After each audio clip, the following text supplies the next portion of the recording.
En plus, chose importante, vous dites on peut évoluer quand on débute en tant que téléconseiller. Bien sûr. Tout à fait. Bien sûr, c'est même effectivement, c'est reconnu, enfin en tous les cas à la MACSF, l'expérience acquise sur les centres de relations clients ou dans les centres de relations clients sont très très appréciées après dans nos agences, dans nos délégations. Et les patrons d'agences nous demandent d'ailleurs souvent s'il n'y a pas un candidat téléconseiller pour voir un poste en agence.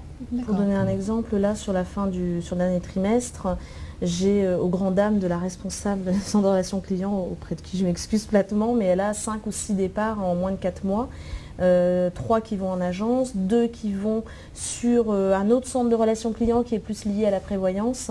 Donc on a D'accord, preuve que ça bouge. Ça bouge. Tout à fait, absolument. Tout à fait. En moyenne, il me semble, de mémoire, en moyenne, les téléconseillers restent en poste 3 ans à peu près. Alors c'est l'objectif également qu'on s'est donné, c'est-à-dire qu'on commence à regarder. Alors c'est vrai que tout à l'heure on disait le collaborateur doit prendre sa carrière en main et puis s'il ne bouge pas il ne se passe rien.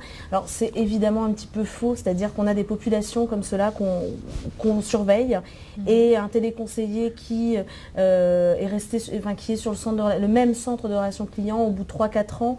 On commence à regarder si c'est un choix, s'il y a une possibilité de faire autre chose, etc.